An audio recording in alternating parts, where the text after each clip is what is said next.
to get us started. Woo, saints, though, yeah, you know, like we have hit like a month into quarantine, and I think a lot of us are just, it's not cute anymore. You know, I think like at the beginning, we're like, I'm just going to seek God. I'm going to pray. I'm going to dig into my devotional life. And then now it's like, I don't like anybody. I hate the internet. Like, I'm going to eat my way through this. Like, don't ever look at me in public. Like, I don't know what a bra is. Like, all this energy is like where we're at this point. So just for those of you who are new to this gathering, I want to welcome you. I'm Erna, Tracy G. Well, to me, this is Tracy G over here, and this is Jenny Hall over here. Oh, actually, y'all, I got fancy this weekend. I even made slides for our introduction time. I feel so brand new. So yes, this is us, and today we're talking about liberating visionary leadership.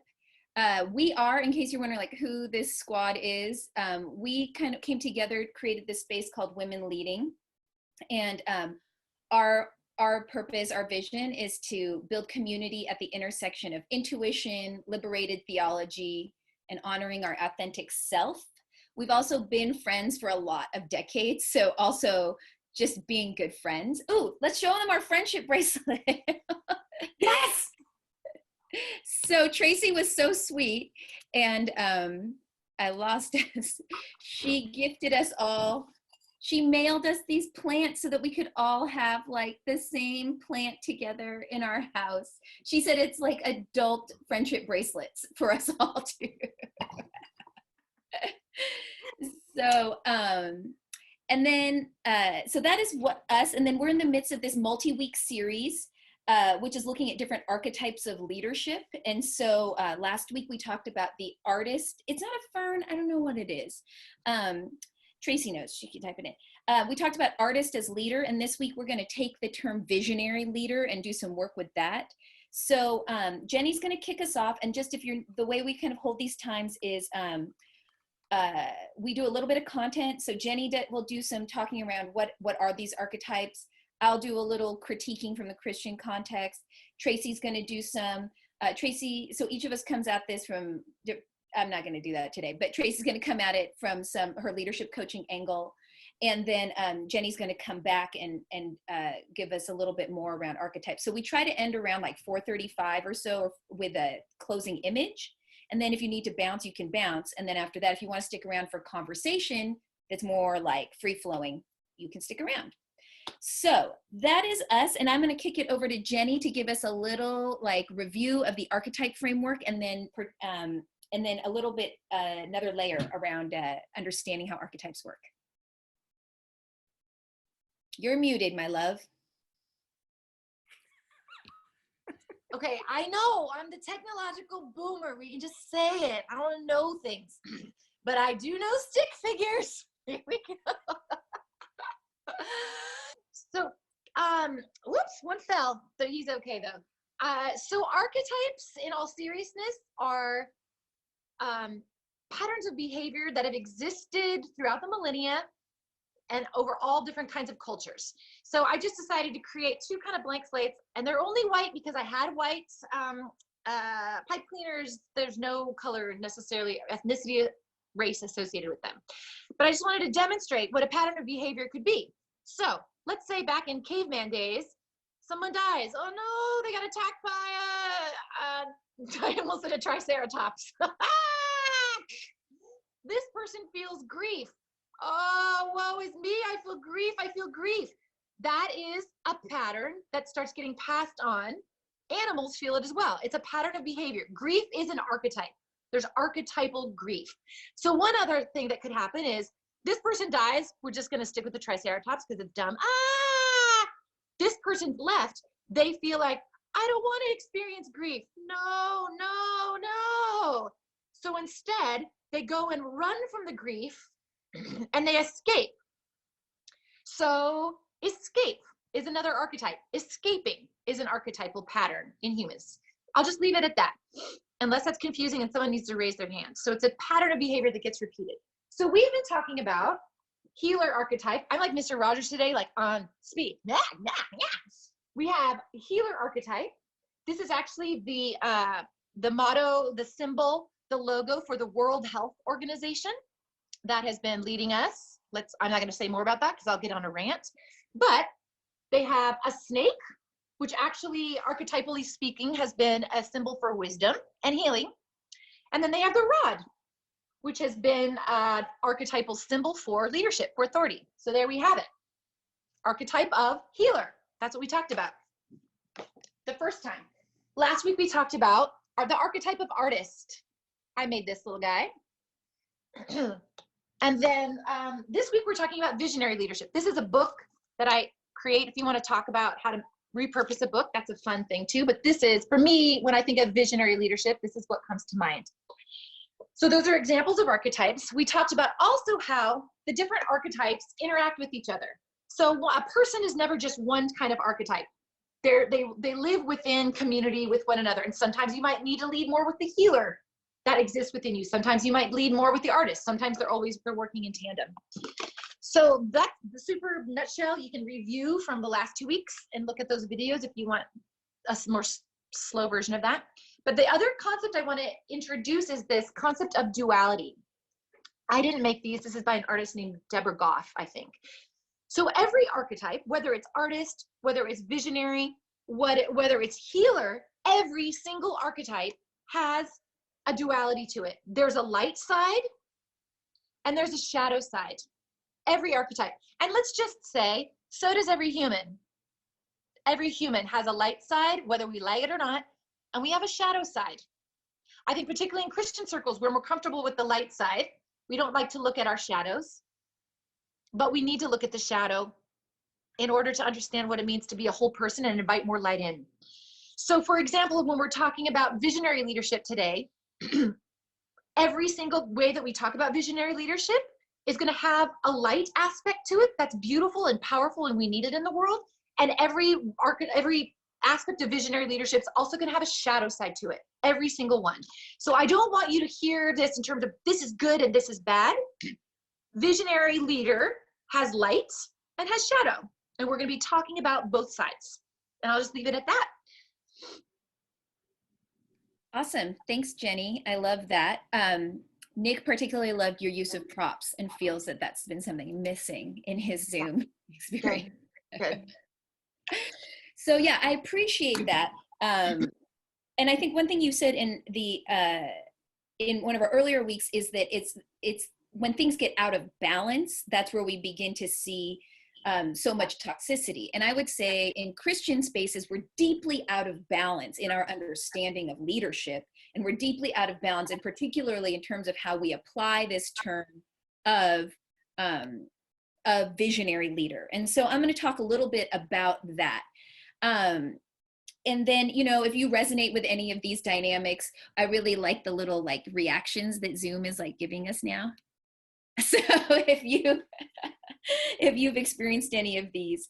So let me let me see if I'm going to my slideshow now. Okay, I'm going to talk for a moment before I do that. So in Christian spaces, visionary leadership has often been narrowed down, so much so that it's become very out of balance and it's toxic. So it's very male. And I grew up in Korean churches and white churches, which are both have like very unique but similar, very patriarchal archetypes of like what the visionary pastor role is. It's top down, their words, their vision is what leads, and everyone else turns into a follower. Collaboration means you follow their vision.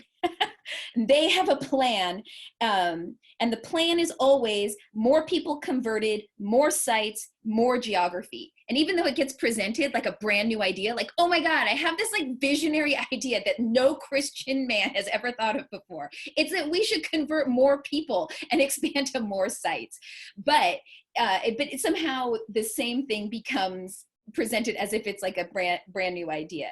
And the entire churches are built around this. And so to me, this becomes a model. And so let me screen share. Becomes a visionary leadership gets equated essentially with military leadership. So it becomes about following a leader who is at the top, and your role is to be a follower. You need to follow in line. What is valued is being obedient, and the end goal is to win. Now, this makes sense when you're at war, but we are not always at war. But the fact that at all times Christian leadership is tilted this way has moved us to incredible unhealth. And I would say this mixed with a kind of like the CEO model, which I would say is actually very parallel to a militaristic view, because our capitalism, especially in the United States, has become so predatory and aggressive that being a CEO is in essence a kind of military type role. And so similarly, like if you're a CEO, you always want more customers, more people to know your brand, more sites, more location, more geography. It's really similar. And so the thing that gets connected to this is being highly verbal. It's single person and single personality. And if you do not fall in line with this leader's vision, then you are labeled as an outsider or as not a good fit for what is happening there into that community. So, and churches are structured like this. And I think for people who claim to believe in the Trinity, this is really problematic because we're so committed to hierarchy in a toxic way. I think many of us make the Trinity hierarchical. Like, yes, they're all equal, but really we know like the Father is in charge, and that like Jesus does what the Father says, and the Holy Spirit's kind of like a lady, so she's not as important, and she just does emotional stuff that we don't need to pay attention to, right? And so we've turned like this beautiful collaborative image into mirroring some of our toxic patriarchies and hierarchies. And so I think a place where we see this is, and again, I think Tim Keller is like a nice person, and I'm sure he likes Jesus super duper much, but he is an example of the CEO visionary leader. So this is just a quote out of his Wikipedia description. And if you look, I highlighted like all the words around productivity and more and best and expansion, so you can see it here. So Tim Keller is I've lost my mouse. He's an American pastor. And if you just look at the book, he's a pastor, he's a theologian, an apologist, a chairman, a co-founder. He trains, he's a founding pastor, he's author, not just an author, a best-selling author. He had a church that had 50 people. Don't worry, it's not a loser church anymore. It's got 5,000 more people. He's the most successful Christian evangelist in the city. Like the fact that this is how Christian leaders are getting described.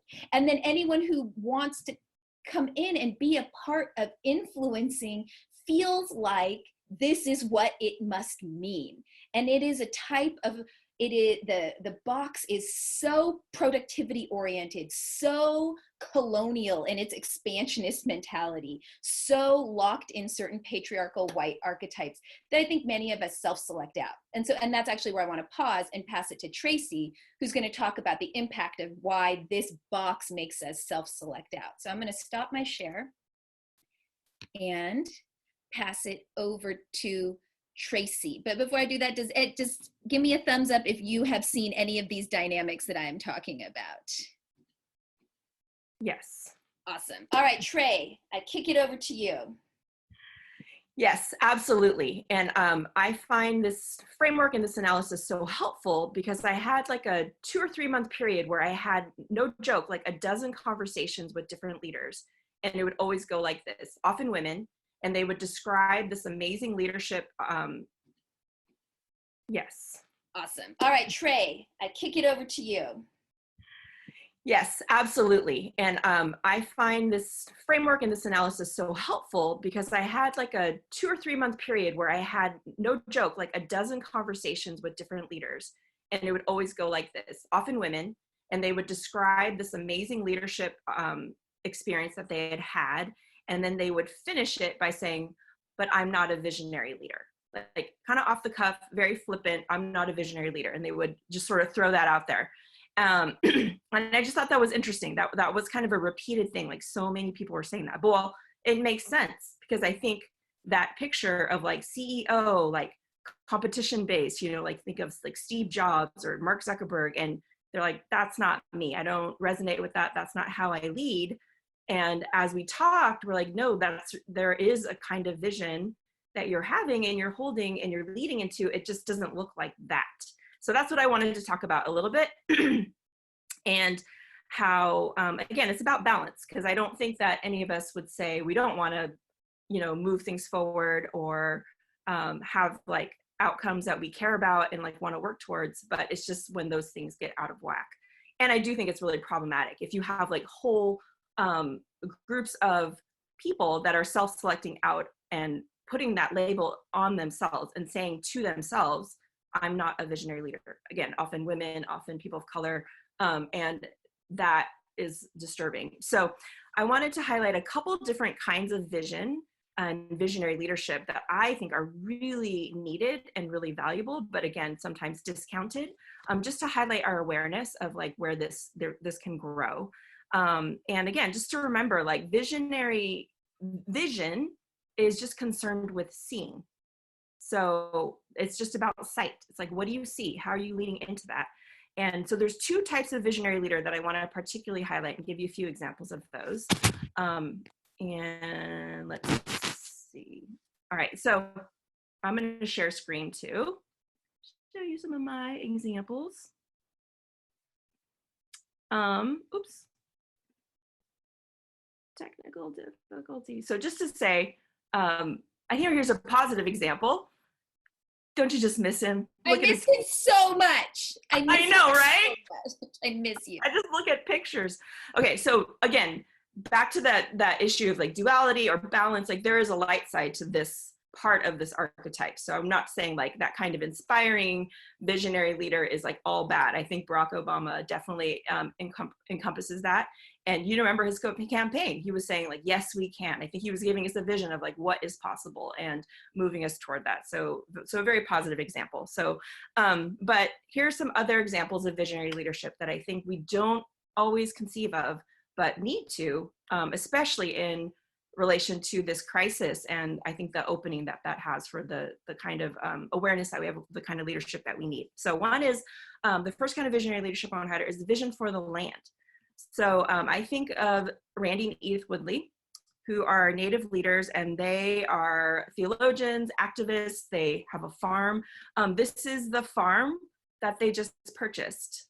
And they're going to build, I want to get the name right, the Elohe Indigenous Center for Earth Justice. And one of their core values is to seek harmony and cooperation with people and nature. And to me, that's making me emotional. Like Randy and Edith, they hold a vision that is about the land and about living in right relationship with the land. And they are calling for that, and they model that, and they want to help other people understand what that looks like. And I just think that's a beautiful example. So something that Randy wrote about that is, he says, the wisdom of Indigenous religious traditions and stories emphasize the importance of restoring the relationship that exist among creator, humans, each other, animals, and the earth, or what I call the community of creation. Like when you hear his words, you hear his vision, it sounds very different than the Tim Keller description, right? It's not CEO, the best, the most successful. It's like, let's have vision for how we need to think about the land and live in right relationship with the land. And it's beautiful. And now more than ever, I think needed. So I just wanted to highlight that example. And Tracy, really quick, Trey, just because I think that's a fabulous point. You're right. It's totally different than Tim Keller. It's also different than Barack Obama. So you kind of have an equal, but yet equally good. Just that. That's a great point. That's a great point. Yeah, so we could talk a lot more about that. Erna's been working with the Woodleys on this project specifically, so a lot more to say about that. So I'm not going to give it its due justice, but just to highlight that example. Another person I think that's a leader that exemplifies vision for the land is Greta Thunberg, another visionary leader who's calling for that. And, you know, Trump like tweeted about her like, oh, she needs to chill, you know, like just so terrible. But I think she's another really fabulous example of a leader that has vision for the land in who she is and is calling for that. The second type of vision that I think visionary leaders have is vision for people. And so to explore that, I wanted to share with you this clip. We're going to watch it together. Know your value and know your craft. And don't sell yourself short for a job. Especially if you're sitting in front of somebody important. They'll make you think you'll never have that opportunity again. And it's a lie. And there is nothing more important than your self-integrity. And I'm going to tell you something. I said no to a lot of big dogs up in this industry. And it never hurt me. I might not have got that gig, but there was always another one to come around. Preserving your integrity is first and foremost. Never do anything you're going to wake up the next morning and look in the mirror and not feel good about. Don't do it. Could you guys hear that? Was the sound okay? We could hear it, but we couldn't see it. But I don't know. Oh, it's okay because we got what she said. Yeah, we're good. Okay, great. And then the next example, so I want you to hear her, and then I want you to hear AOC. Let's see, here we go.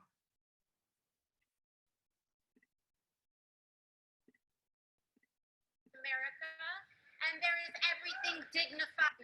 I'm proud to be a bartender. Ain't nothing wrong with that. There's nothing wrong with working retail, folding clothes for other people to buy. There is nothing wrong with preparing the food that your neighbors will eat. There is nothing wrong with driving the buses that take your family to work. There is nothing wrong with being a working person in the United States of America, and there is everything dignified about it. Whew. So when you hear these women, to me, they are overflowing with vision, but it's for people. And when you listen to them, they speak in such a way that you are reminded of the dignity of people and the value of people. And when we were doing our pre-game about it, Jenny was like, when you listen to them, it makes you want to be a different kind of person in the world. And I thought that was such a great way to phrase that. Like it does, you hear them and they are leaders with such profound vision for people. It inspires you to want to be a different kind of person. It inspires you to consider your own self-identity and your path and your journey in a totally different way. And when you're around that kind of leader, someone that has that kind of vision for people, it is amazing, but it often gets discounted because it isn't that militaristic style. It isn't that CEO style. It isn't that like Steve Jobs, like we're going to win at creating the best thing ever. It's very people-oriented vision.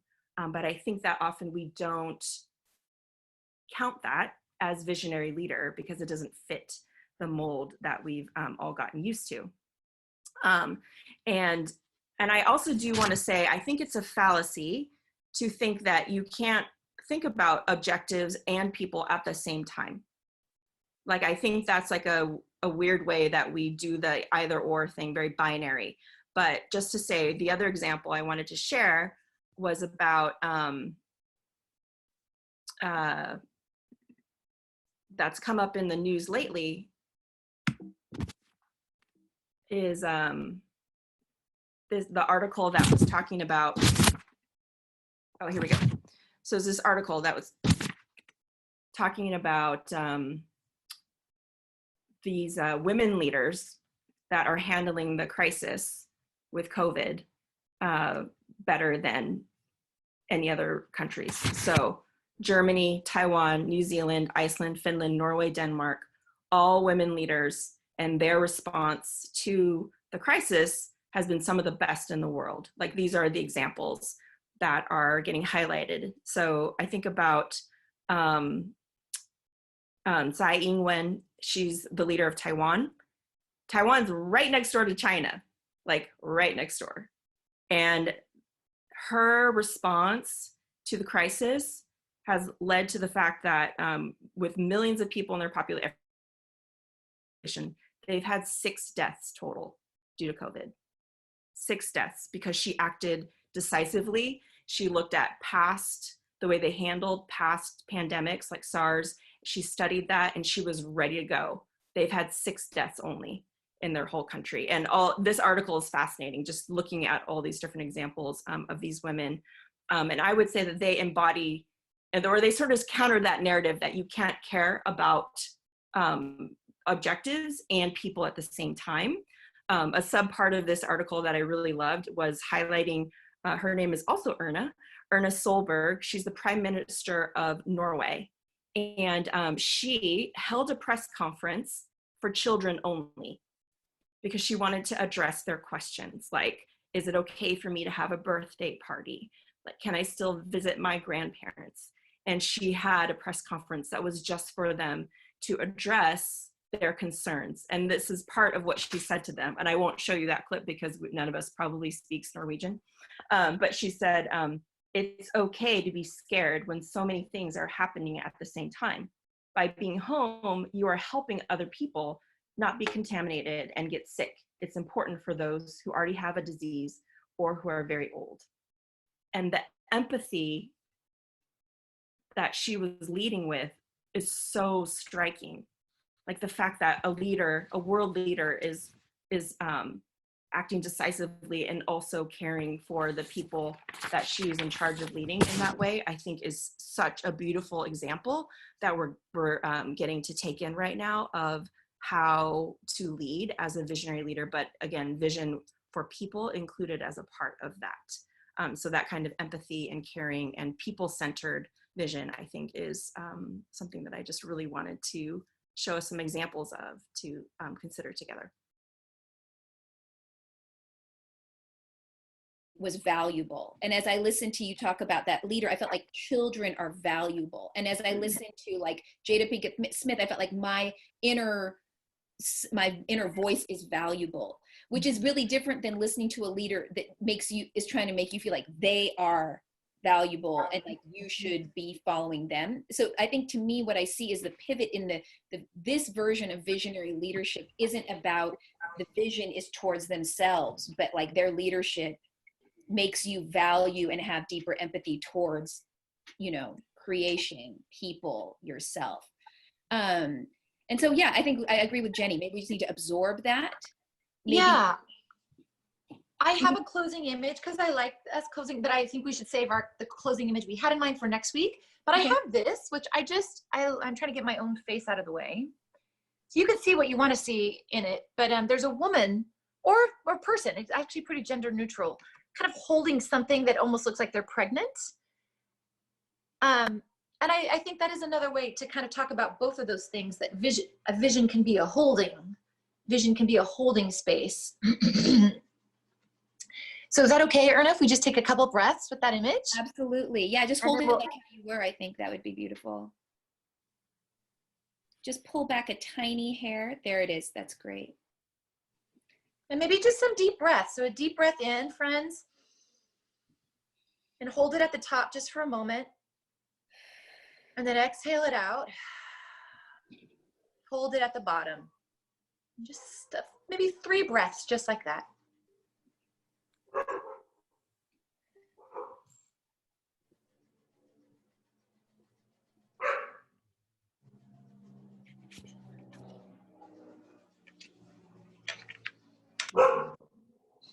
And yeah, I think that maybe we like to end with an image, because even though we shared with a lot of words, I think an image can hold all the ideas at one time.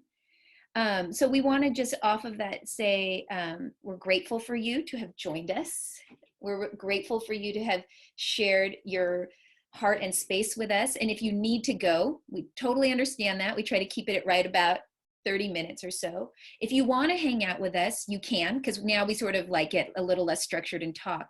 And I just feel in my spirit, like one thing that's happening is that things about us that are really beautiful and leaderly and have carried vision for people, like I see even Helen, you're sharing an example where things that we've tried to offer have been rejected. And I just feel like that's really tender, and that maybe part of this conversation is just meant to be healing for you. Like, you were told you're not as leaderly because you were empathetic, or you were told you weren't as leaderly because you didn't have as much drive to get the numbers to go up, or you were told you were not leaderly because you were rallying people towards care for others versus towards yourself. And I just want to say, like, let the heat, like, if you feel that tenderness there, like, to just say, like, this is a healing space, and that maybe something God wants to do is to just bring a little just ministering of